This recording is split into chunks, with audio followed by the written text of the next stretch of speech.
You have found that this is a reoccurring pattern throughout history. The same thing that happens to Pharaoh happens to people. What we're actually seeing now since 1991 is that as efforts are made to remove the land from Israel, that in fact there's historically significant disasters that are occurring often to the day that it takes place. Now, another thing that and by the way, we'll get to a few of those, but another thing that intrigues me is the revelation you got in Zechariah chapter 1, verse 18 to 21. It talks about the last days. It talks about 4 horns. Explain briefly what that means. The 4 horns of Zechariah it's an old prophecy, 2,500 years old. And Sid, it looks at a group of 4 political powers that will come together to scatter the land of Israel. And of course, what we're actually seeing today is that there is an organization called the Quartet. It's an international group made up of the U.S., the EU, European Union, United Nations, and Russia. They actually have united in order to remove the land from Israel, which is exactly what the prophecy said to look for. Now, what's important is that it talks in terms of the horns of the nations, these 4 horns going against the land in the plural. And then at the end, it says, lifted their horn, which indicates they act as one. And this is the first time in history of Israel that you've got 4 acting as one to scatter the land. Well, and you just almost answered my question. Many people say the 4 horns are something that happened thousands of years ago, and therefore it's not relevant today.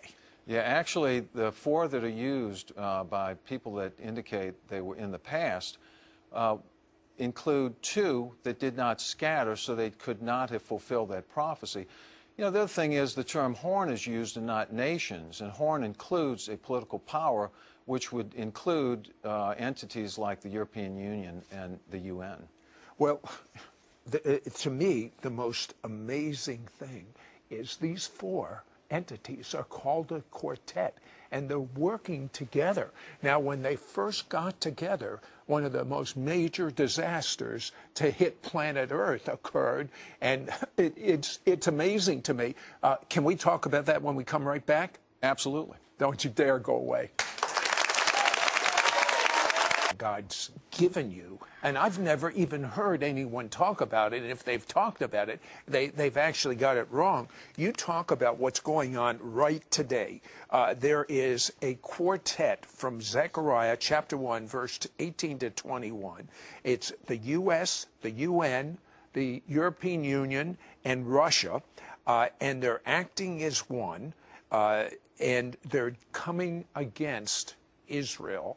Now, the first time the quartet actually met, what happened in the U.S. and Europe? You know, the thing is this. That prophecy indicates that this group of 4 horns, that when they do their thing to scatter the land, that it's going to result in the nations being, these entities being frayed, it's referred to, which is not a positive thing. Explain what you mean by frayed. Something bad is going to happen to them, bottom line. So, you know, it's one thing for us to take a look at this entity that appears to perfectly fulfill this prophecy of the quartet, but it's another, well, is the biblical response warned of actually taking place? Right. And this is what we know so far with this quartet, is that the first time they met, which was April 30th, 2003, the beginning of the worst weather in U.S. history began. On that day, it lasted, Sid, for about 1 month in the United States. There was like 562 tornadoes. There was over 1,500 hailstorms.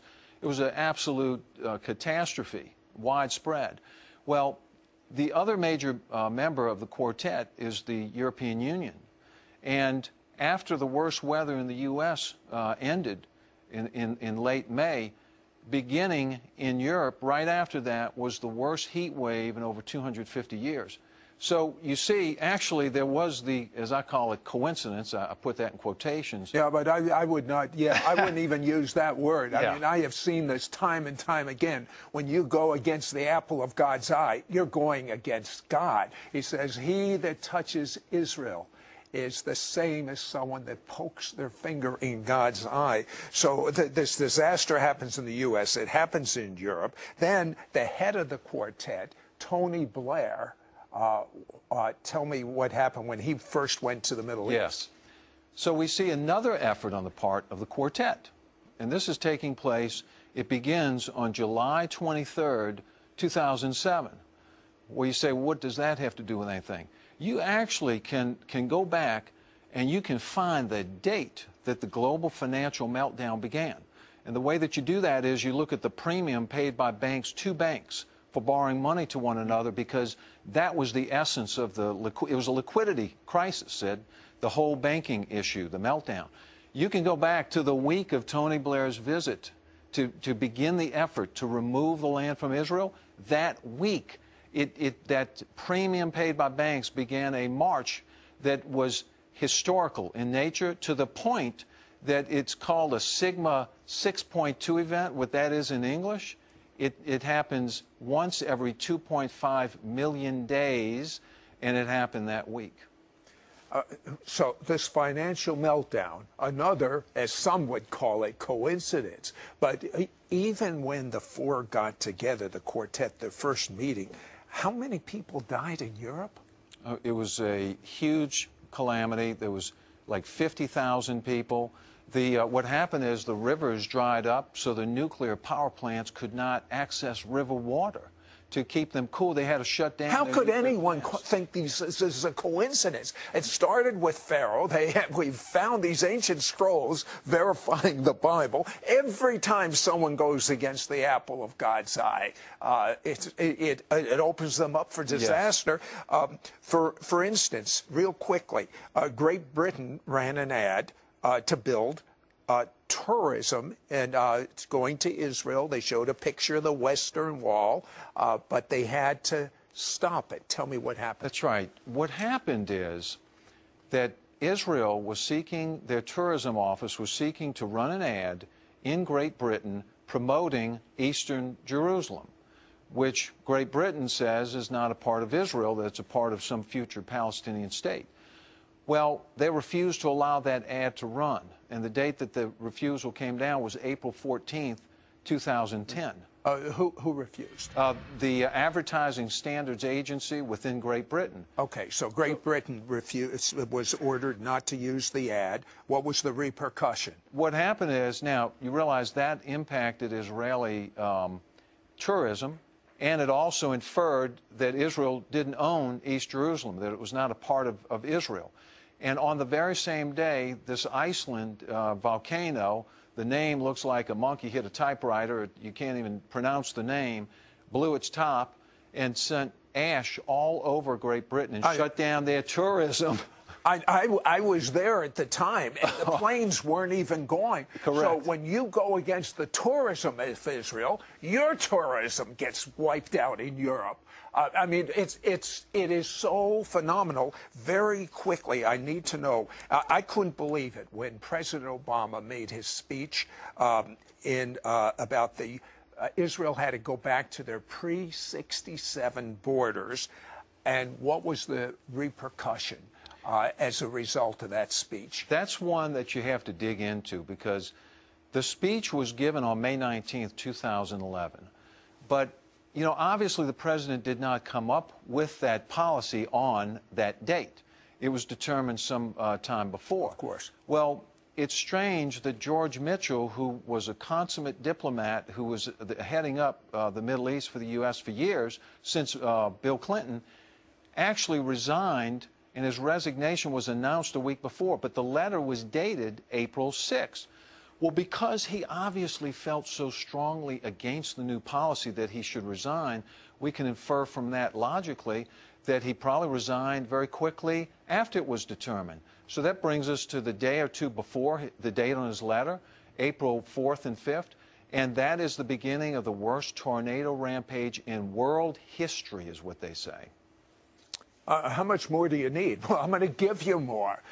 Don't go away, because we're going to find out about the U.S. connection with the Muslim Brotherhood, who is designed to destroy Israel and the United States.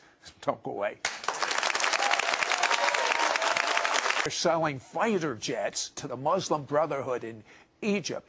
Briefly, what's wrong with the Muslim Brotherhood? The Muslim Brotherhood is dedicated to essentially imposing Islam over the entire world. It's called a caliph, and that imposes what's called Sharia law, which, you know, under Sharia law, fathers can kill their daughters for perceived dishonor. It is bad news. They are bad news.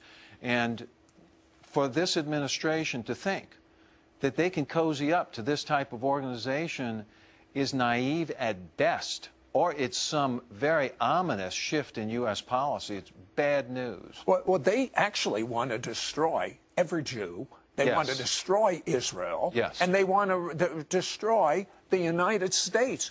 I wouldn't invite these people into my home, even if it was a White House. And Sid, why give them F-16 fighter planes? Really? That's the thing to do? And, you know, how do you make peace in the Middle East with people who teach their grammar school kids that a good Jew is a dead Jew? I don't see how you do it. You found an amazing pattern, an amazing common denominator from Scripture. It's found in 1 Thessalonians chapter 5, verse 3.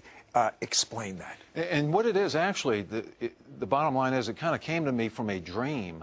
And peace, then sudden destruction. The thing is this. When you look at the 13 historically significant disasters that coincide to the day, in most cases, except for, I think, 2, it's the week, with efforts to remove the Promised Land from Israel, that there are 3 common denominators associated with that. One is peace. They're supposed to be for peace, but they're trying to orchestrate peace. That's right. So we always see that's in the Bible. It's peace, peace, when peace. When they say peace, peace, watch out. That's right. And the other thing is, though, what we've been seeing a recurring pattern of is destruction. Destruction's been taking place as these efforts toward peace have been launched. To the day we're seeing, in these amazing, as I call, coincidences. But also it's very sudden. So this is a thing. There's 3 common denominators playing like a broken record since 1991. Peace, then sudden destruction. Peace, then sudden destruction. In that particular scripture, it talks about how we're to be watchful and sober, which means if we're to be watchful, there's something to watch for. And perhaps it's this message that's coming out of these calamities that have been occurring coincidental to efforts to remove the Promised Land. Now, you talk about President Obama has intentionally derailed the peace negotiations. Give me an example quickly. It's an odd thing. When he first took office, usually a honest broker to bring 2 warring parties together is going to try to reduce issues between them to get the parties closer. Well, but what he did, literally, he injected a new condition, no building in East Jerusalem before talks would begin. I don't know if that's ever happened in the annals of diplomacy, but the president injected that, and even his biggest Which supporters... stopped the talks. There were no talks.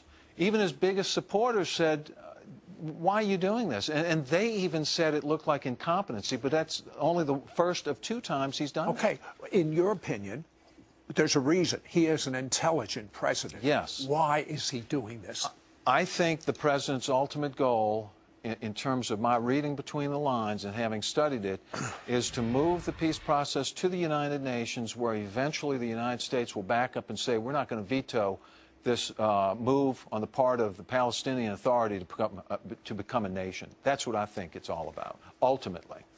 So it's literally setting up the UN. I believe it is. Because, well, we could go in depth. I know we don't have time, but there's a lot of other signs to back this up. Oh, okay. You had a dream, and I have heard this dream from many prophets throughout the land. I know it's hard for you to even talk about it. Would you tell us briefly what that dream was? What it is, to just sum it up, is that, and I too have heard a lot of people saying they've been receiving dreams and warnings from God of things that are approaching our country. And that is simply that, and I mentioned this earlier about peace and sudden destruction. I feel it was shown to me in a dream. Actually, nukes detonating within the United States associated with a time when peace, or so-called peace, in the Middle East takes place. So, and I hope it's not true. I hope it's not true. I'll tell you what, if what I know is true, and I believe it's true because I heard this from God, that Jesus is returning very quickly. He's coming back soon. And that's why you read the Bible, and these things don't count it strange, because of course there's going to be things like this. I mean, many prophets have seen up through Florida and the East Coast these bombs going off. But we are instructed to fear not. Now, it's one thing to say it, it's another thing to believe it. I have friends that are believers in the Messiah in Israel, and they wouldn't go outside without saying Psalm 91 out loud, a personalized version like, I live in the shelter of the Most High, and I find rest in the shadow of the Almighty. This I declare about the Lord. You alone are my refuge, my place of safety. You are my God, and I trust in you, for you will rescue me from every trap and protect me from deadly disease. You will cover me with your feathers. You will shelter me with your wings. Your faithful promises are my armor and my protection. I will not be afraid of the terrors of the night, nor the arrow that flies in the day. Though 1,000 fall at my side, though 10,000 are dying all around me, these evils will not even touch me. No evil will conquer me. No plague will come near my home, for you will order your angels to protect me wherever I go. You will reward me with a long life. And thank you, thank you, thank you for my salvation.